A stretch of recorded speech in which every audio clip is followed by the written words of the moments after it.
कामचोर बहू। कांता बहन की दो बहुएं थीं, बड़ी कल्पना और छोटी प्रिया। कल्पना का जैसा नाम वैसा ही काम। सारा दिन कल्पनाओं में रहती, ना कोई काम करती ना कोई धाम। अरे कल्पना बहू, जरा अच्छी सी चटनी पीस दे, आज कुछ मजेदार खाने का मन है। पेट में जलन हो जाएगी माँ जी बुढ़ापे में, और वैसे भी मेरा काम करने का वक्त शाम का है, अब प्रिया को ही बोल दो। इतना कहकर कल्पना वहां से चली जाती है। कांता कल्पना के ऐसे रवैये से काफी परेशान रहती हैं। मैं बना देती हूँ माँ चटनी, ऐसा बोलकर प्रिया माँ को चटनी बनाकर प्लेट में खाने को देती है कि तभी वहां कल्पना आ जाती है। अरे वाह चटनी, जरा चक्कर तो देखूं, बड़े दिन हो गए। अरे नहीं बहू, तू तो रहने ही दे चटनी खाना, पेट में जलन हो जाएगी।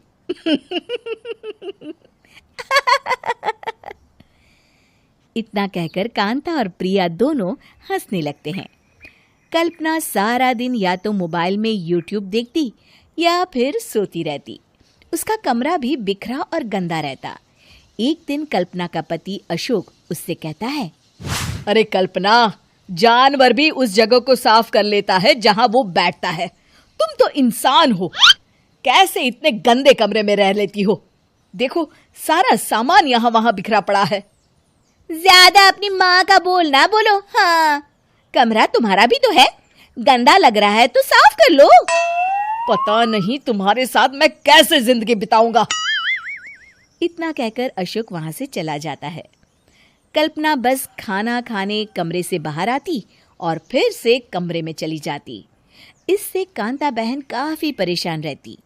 एक दिन प्रिया कांता से कहती है, माँ, मैं सारा दिन काम करके थक जाती हूँ, आप कल्पना दीदी से कहिए ना कि सुबह और शाम का काम बांट ले। मैं तो अब सिर्फ एक वक्त का ही काम करूँगी। हाँ। अरे तू वो भी ना करना, एक बहू तो कामचोर थी ही, दूसरी भी आ गई काम ना करने के बहाने लेकर। तभी वहां प्रिया का पति रमेश आ जाता है। माँ, मैं देख रहा हूँ भाभी कोई काम नहीं करती, प्रिया सारा दिन घर और रसोई का काम करती है, अब कुछ करो ना माँ। कांता मन में कुछ सोचती है और कल्पना के पास जाती है। कल्पना फोन पर मेकअप करना देख रही होती है। कल्पना, तुम सारा दिन बस मोबाइल देखती हो, घर का कोई काम भी कर लिया करो। प्रिया सारा दिन काम करके थक जाती है, आज से मैंने फैसला किया है, एक वक्त का काम तुम करोगी, सुबह का खाना तुम बनाओगी और रात का प्रिया। आप लोगों ने काम को हव्वा बना रखा है। अरे पता नहीं थोड़ा सा ज्यादा काम करने में आप लोग घबरा क्यों जाते हैं। और हाँ, बहुत ज्यादा प्रिया की तारीफ मत करिए मेरे सामने, बड़ी बहू तो मैं ही रहूंगी। मैं कुछ नहीं जानती, कल सुबह मुझे वक्त से खाना चाहिए, रसोई में आ जाना, वरना कल से तुझे खाना नहीं मिलेगा। अगली सुबह कल्पना रसोई में नहीं आती है। वो देर से सोकर उठती है और बाहर आकर कहती है, अरे भूख लगी है, आज खाने में क्या है? इतनी देर हो गई, आज किसी ने मुझे उठाया भी नहीं, पता नहीं कहाँ है सब। कल्पना को घर में कोई नहीं दिखता। वो रसोई की तरफ जाती है जहाँ बड़ा सा ताला लगा होता है। अरे रसोई में ताला? ओ, मैं तो भूल ही गई थी। माँ ने आज से सुबह का खाना मुझे बनाने को कहा था। हे भगवान, इतने लोगों का खाना बनाना क्या आसान है? तभी घर के सारे सदस्य बाहर से वापस आते हैं। वाह माँ जी, मजा आ गया छोले भटूरे खाकर। मेरे मुंह में तो अभी भी स्वाद आ रहा है।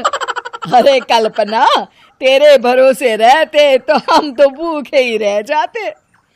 कल्पना को बहुत गुस्सा आ जाता है। अब बहुत हो गया, आज से मैं अपनी रसोई अलग कर रही हूँ, मैं अपना खाना खुद बना लिया करूंगी। कल्पना अपनी रसोई अलग कर लेती है, पर आए दिन उसका देर से उठना और काम न करने की आदत से वो भूखी ही रह जाती थी। उसी के सामने घर के लोग अच्छे अच्छे पकवान खाते और कामचोर कल्पना को जैसे तैसे ही खाना बनाकर खाना पड़ता। पर एक दिन तो हद ही हो गई। माँ, दीदी आज सुबह से कमरे से बाहर नहीं निकली, हमें जाकर देखना चाहिए। सो रही होगी कामचोर कहीं की, पर तुम कहती हो तो चलो देख लेते हैं उसे। कल्पना कमरे में पेट पकड़कर बैठी होती है। हाय मेरा दर्द, पेट दर्द के मारे मर रही हूं मैं।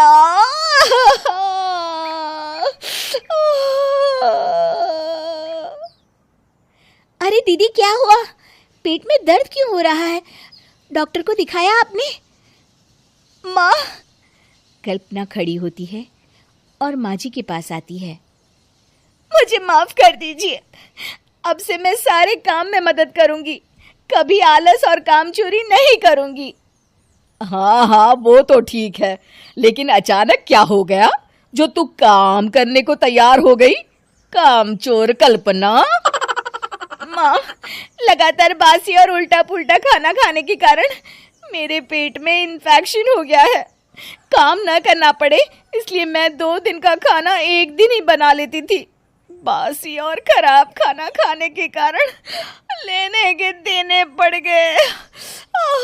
पेट में दर्द हो रहा है। चलो अच्छा हुआ, देर आए दुरुस्त आए।